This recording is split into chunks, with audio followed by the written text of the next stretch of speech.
Bonjour à tous, alors je n'avais pas pris le temps de répondre à vos nombreux messages depuis un petit moment parce que j'ai été un peu bousculée, puis je crois que j'ai peut-être fait un petit peu le truc qui traîne dehors. Bon, ça a duré 12 heures, mais malgré tout, ça a été un petit peu fatigant, et puis c'est le printemps, on a plein de choses à faire, beaucoup de rendez-vous en consultation, etc. Mais comme promis, je vous ai dit que je répondrais à vos messages, donc je vais le faire par cette vidéo.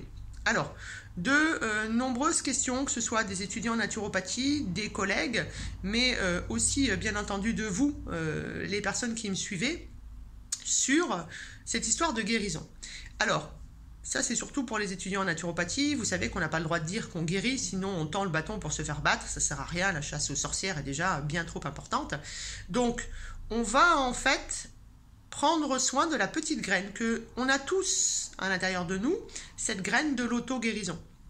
Et pour mettre en place cette graine de l'auto-guérison, eh bien, il va falloir faire de l'holisme, c'est-à-dire qu'un naturopathe, il est forcément holistique. Donc la guérison, elle ne va pas se faire avec une seule chose. Et on va revoir tout ce qu'il faut faire pour guérir.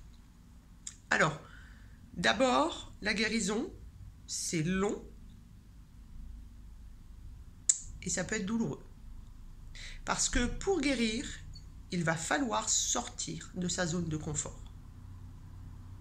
Et ça, c'est le plus difficile. Alors, pour guérir, qu'est-ce que je dois faire? Je dois faire un ensemble de choses. C'est-à-dire que vous, comme le disait déjà à l'époque, que ce soit Hippocrate, que ce soit Paracelse, que ce soit Jung, etc., on peut parler de Seignalé, on peut parler de plein d'autres gens aujourd'hui qui, entre guillemets, ne font que copier ça. On peut parler de la grande personne dont je suis fan, Saint-Hildegarde de Bingen. Eh bien, ça va être une prise en charge des différents corps. C'est-à-dire qu'on ne peut pas guérir le corps si on ne prend pas en charge le corps mental, le corps énergétique, etc. C'est-à-dire que c'est ça qu'on appelle l'holisme, c'est les différents corps. Donc vous ne guérirez pas, comme l'ont dit ces gens il y a plus de 1000 ans, hein, d'accord? Vous ne guérirez pas si vous ne prenez en compte qu'une seule chose.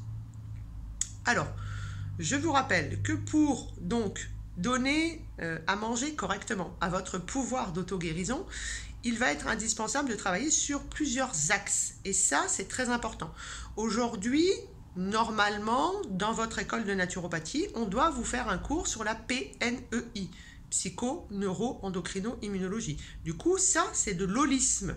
Ça va vous permettre de faire les liens bien plus facilement. Vous pourrez les faire vous aussi si vous avez envie en relisant vos cours. Par contre, si on vous donne ce cours-là, c'est quand même une chance merveilleuse. C'est pour ça que le choix de l'école, là je parle à mes étudiants, à mes bébés naturaux, c'est super important. Il ne faut pas regarder que le prix, il ne faut pas regarder que, entre guillemets, si c'est pris en charge ou pas. D'ailleurs, la naturopathie, c'est pas pris en charge. Il faut arrêter de croire que ça peut être pris en charge. On peut magouiller, entre guillemets, sur le CPF en disant que vous faites une formation du comment j'apprends à m'installer en tant que naturopathe, mais vous n'arriverez pas à prendre en charge complètement. Donc là aussi, voyez si vous voulez commencer cette nouvelle vie dans une magouille, hein, ça c'est important. Alors, PNEI, psycho-neuro-endocrino-immunologie, donc ça veut dire que je vais prendre en charge psyché, le corps mental, grand pouvoir des mots. Votre cerveau enregistre en permanence tout ce que vous dites, tout ce que vous vous dites. Ça veut donc dire que lorsque toute la journée vous dites « ça me gonfle », eh bien au bout d'un moment, votre cerveau, il vous donne ce que vous voulez et vous gonflez. Voilà. Quand vous dites « ça me pèse », c'est lourd, et on pense notamment à ce grand Jacques Martel ou alors plus récemment Monsieur Odoul qui ont fait des livres sur le décodage biologique, eh bien la psyché, c'est ça, le pouvoir du corps mental. Je vous conseille aussi, parce que moi je suis fan du docteur Joe Dispenza qui a réussi entre guillemets à se guérir que grâce à ça. Alors il n'y avait pas que ça, il y avait son alimentation, il y avait l'activité physique, etc. On va en parler bien entendu.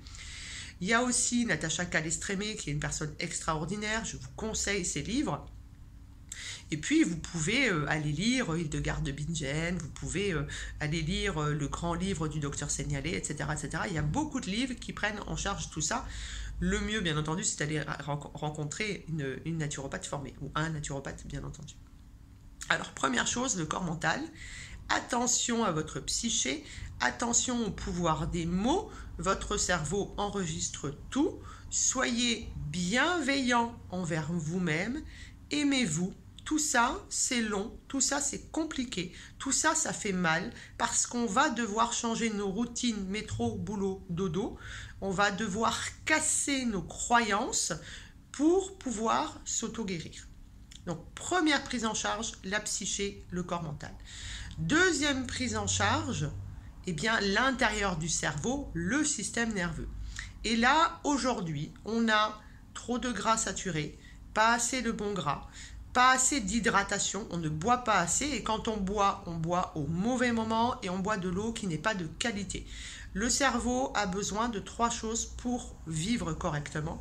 Premièrement, une bonne circulation du sang. Ça se fait grâce à de l'activité physique, on en reviendra. Deuxièmement, il faut du bon gras. Il faut que ça glisse, sinon l'information, elle ne passe pas et l'information, c'est les neuromédiateurs. Troisièmement, il faut de l'eau, puisque l'aliment principal du cerveau, c'est 80% d'eau. Et puis, il faut lui apporter du sucre, puisque le sucre, c'est, si vous voulez, le cerveau est un organe qui n'est pas insulinodépendant. Il a besoin de sucre en permanence. Donc, ça ne veut pas dire qu'il faut manger des bonbons. Là aussi, c'est du sucre de qualité, plutôt issu des fruits et des légumes, sans aller trop loin dans les fruits, par exemple, puisqu'on sait aujourd'hui que plus que 400 grammes de fructose, c'est mauvais pour le cerveau. C'est comme tout, hein, il faut trouver l'équilibre. Donc voilà les aliments pour prendre en charge son cerveau. Comment on prend aussi en charge son cerveau et sa psyché? Eh bien, on la prend grâce au sommeil.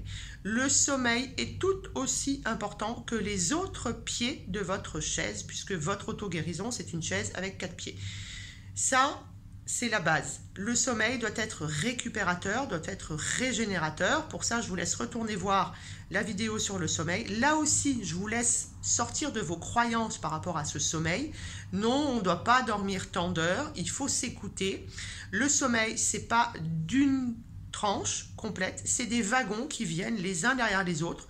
Et quelquefois, il faut un petit peu de temps pour mettre un wagon derrière l'autre. C'est ce qui fait qu'on se réveille, qu'on ouvre l'œil, qu'on regarde l'heure, par exemple. Voilà, ça c'est important à retenir. Pour le reste, retournez voir la petite vidéo. Donc, sommeil, très important, bien entendu. Ensuite, activité physique. Aujourd'hui, nous sommes des sédentaires. Et la sédentarisation, c'est une catastrophe pour notre corps. On a besoin de bouger nos liquides. Dans le corps, on a de l'eau. Alors, le pourcentage diminue plus on prend de l'âge, mais on a de l'eau.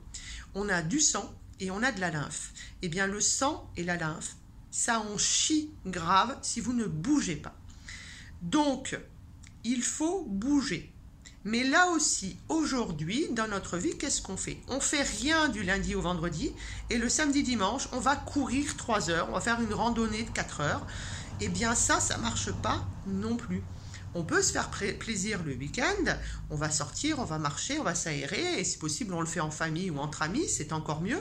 Si on préfère être seul, on le fait seul et on profite de la nature, on se reconnecte avec tout ce qui se passe à l'extérieur, toutes ces merveilleuses aides qu'on peut avoir de l'extérieur, de la nature, des arbres, des plantes, etc., du soleil, de l'eau et tout ça. Mais on ne fait pas de sport extrême. C'est néfaste pour votre intestin qui sont le centre de votre système immunitaire. Et si on a eu autant de problèmes ces 2 dernières années, c'est bien parce que notre système immunitaire n'allait pas bien. Donc, je bouge tous les jours, je fais 30 minutes de marche par jour. Et pourquoi de la marche plutôt que du vélo? Eh bien parce que pour refaire de l'os, j'ai absolument besoin d'appuyer mon pied par terre. J'ai aussi besoin, pour aider la circulation du sang, de travailler sur cette semelle de lézard qui est sous le pied. Donc ça, c'est primordial. Et marcher, c'est à la portée de tous. Vous avez besoin d'une canne, d'un déambulateur, vous avez besoin de quelqu'un. Vous pouvez faire pour le moment que 5 minutes. Eh bien, tout ça, c'est déjà bien. Comme je l'ai dit, soyez bienveillant envers vous-même et marchez. Si vous marchez doucement, vous pouvez marcher presque 1 heure par jour. Maintenant, il faut juste avoir le temps.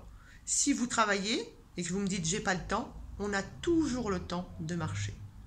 Vous allez trouver le temps de marcher. 15 minutes aller, 15 minutes retour, c'est largement faisable.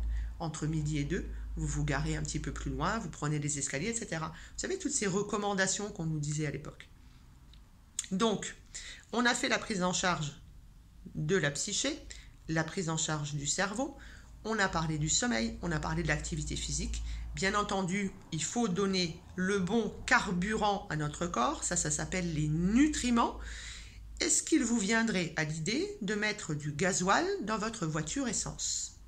Non. Eh bien, dans votre corps, ça va être la même chose. Donc, il faut savoir d'où vous venez, quelles sont vos origines, quel est votre microbiote, pour savoir ce que vous devez manger, en sachant qu'il y a une chronologie dans nos enzymes de digestion, une chronologie dans notre microbiote, une chronologie dans la manière d'associer les aliments pour pouvoir les digérer correctement. Donc, l'alimentation fait partie intégrale de ça. C'est les nutriments, donc digestion, assimilation, qui vont donner de quoi faire à la mitochondrie pour vous donner ce qu'on appelle de l'ATP, donc de l'énergie. La mitochondrie, elle a besoin aussi de quelque chose qui est primordial dans votre prise en charge pour l'auto-guérison, c'est la respiration, puisque vos cellules ont besoin d'oxygène. Et qui apporte l'oxygène? Eh bien, c'est vos poumons, c'est tout cet axe, tout ce système respiratoire. Donc, je rajoute de la respiration et de la respiration en conscience. Ça, c'est très important. Je peux même faire des visualisations, si je le souhaite, de cet oxygène qui rentre dans toutes les cellules de mon corps. Et il n'y a que ça qui va vous permettre d'avoir de l'énergie. Et là-dessus, on peut ou pas rajouter l'utilisation de l'argile, l'utilisation de l'eau, l'utilisation des techniques manuelles, l'utilisation, pourquoi pas, des produits de la ruche. Et puis, si vraiment c'est nécessaire, eh bien, on va pouvoir rajouter des compléments alimentaires. Mais ce que je veux que vous entendiez tous et toutes qui me suivez, c'est que ce ne sont pas les compléments alimentaires qui vont vous faire guérir. La guérison, votre auto-guérison, elle est liée uniquement à une prise en charge holistique. Si vous ne faites que l'alimentation, ça ne marchera pas. Ça sera bien mieux, mais ça ne marchera pas. Si vous ne faites entre guillemets que de l'exercice physique, ça ne marchera pas. Si vous mangez que des jus de légumes ou vous faites des jeûnes, ça ne marchera pas. Ou en tout cas, ça va marcher sur un certain temps et ça ne va pas suffire à votre auto-guérison. Donc, la conclusion, puisque je fais de la psycho-neuro-endocrino-immunologie, je dois prendre soin donc de ma psyché, de mon système nerveux, de mon système endocrinien. Système endocrinien, souvenez-vous, les différentes glandes endocrines, et bien sûr de la base de tout, mon système immunitaire. Et le système immunitaire, vous pouvez en prendre soin que si vous prenez soin de votre caboche, de votre intestin, bien entendu, et que vous apportez de l'oxygène pour les différentes bactéries qui sont dans notre corps et qui ont besoin d'oxygène pour vivre, et puis toutes les cascades, etc., etc. Donc vous comprenez bien que la santé, qui est bien plus que l'absence de mots. Hein, la santé, c'est un bien-être, une bonne...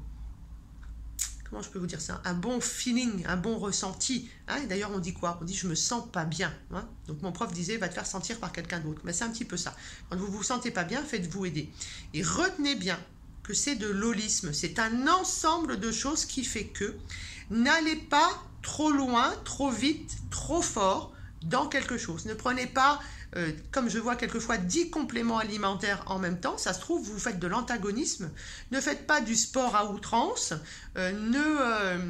N'allez pas, entre guillemets, chez l'ostéopathe tous les jours. Tout ça, ça ne marche pas. Okay, c'est je prends un petit peu de tout et je mets ensemble et je le fais en fonction de ma constitution. Donc, l'endroit où je suis né, comment est ma génétique, qui n'est que 15%, je vous le rappelle, hein, qu'on peut bien éteindre.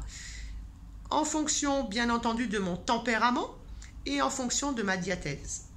Donc, les généralités que vous lisez partout qui vous poussent à prendre des compléments alimentaires, ça ne marche pas. Je dois avoir une vision holistique. Donc, quand je suis thérapeute, je suis capable de transmettre tout ça à mes consultants. Et c'est ça qui est super important. Et c'est pour ça que votre cabinet marchera. Un jour, vous ferez du magnétisme. Un jour, vous ferez une séance de relaxation. Un jour, vous ferez peut-être un travail sur les chakras. Un jour, vous allez juste parler peut-être de l'alimentation. Un jour, vous ferez de la respiration. Ou un jour, vous ferez tout ça sur un seul consultant, une fois que vous serez au top et que vous serez capable de le faire. Okay, voilà pourquoi il faut plusieurs rendez-vous chez un ou une naturopathe, d'ailleurs, excusez-moi les garçons, pour pouvoir se remettre en santé. N'oubliez pas, tout ça fait que vous vous prenez en charge. Tout ça, c'est l'épigénétique. C'est 85%. C'est tout ce qu'il y a autour de vous lorsque vous sortez de votre zone de confort. Dans notre corps, il y a en permanence une dualité, comme le yin et le yang, si vous voulez, comme le masculin et le féminin, comme le blanc et le noir, d'accord ? En fait, le yin, c'est le féminin, et le yang, c'est plutôt l'extérieur. Et il va falloir, en fait, que votre intérieur devienne l'extérieur. Alors, c'est pas toujours facile, hein, puisqu'on est dans cette dualité. Donc, ça aussi, ça prend du temps. Là aussi, entre guillemets, je suis, comment on peut dire, obligée de sortir de ma zone de confort.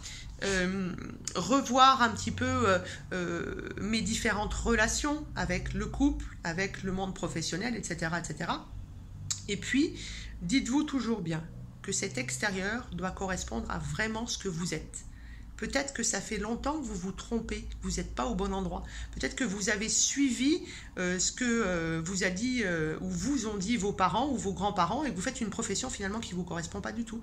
Vous êtes forcé si longtemps. Et puis aujourd'hui, vous vous dites oh, « mais je ne peux absolument pas changer ma profession. Qui va nourrir mes enfants ?» Et si vous devez aller sur le bon chemin, vous trouverez la profession qui vous correspond. Votre intérieur doit être identique à votre extérieur. Donc, c'est votre extérieur qu'il faut changer. Vous n'avez pas à changer votre intérieur. Votre intérieur, c'est votre âme. Vous avez été, entre guillemets, édicté comme ça. Vous prenez le mot que vous voulez. Vous avez été créé comme ça. C'est votre naissance. Donc, vous devez arrêter les « je dois », « il faut » et retrouver ce que je dis toujours à mes consultants, le « ouais, youpi, j'ai envie ». Souvenez-vous comment c'était quand vous étiez enfant. Tout ce que vous aviez envie, tout ce qui était magique, tout ce qui était possible de faire. Eh bien, tout ça, ça l'était. Pourquoi ? Tout simplement parce que vous ne vous posiez pas de questions. Parce que votre extérieur, c'était votre intérieur. Voilà, l'auto-guérison, c'est ça. Et lorsque ça fait 30 ans, 40 ans, 50 ans qu'on tire sur la corde, eh bien, il faut du temps pour refaire la corde. Donc, soyez patient, soyez bienveillant envers vous-même. Pas de jugement, pas de mentalisation. Allégez-vous petit à petit et mettez en place de nouveaux rituels. Et on ne fait pas 0, 180.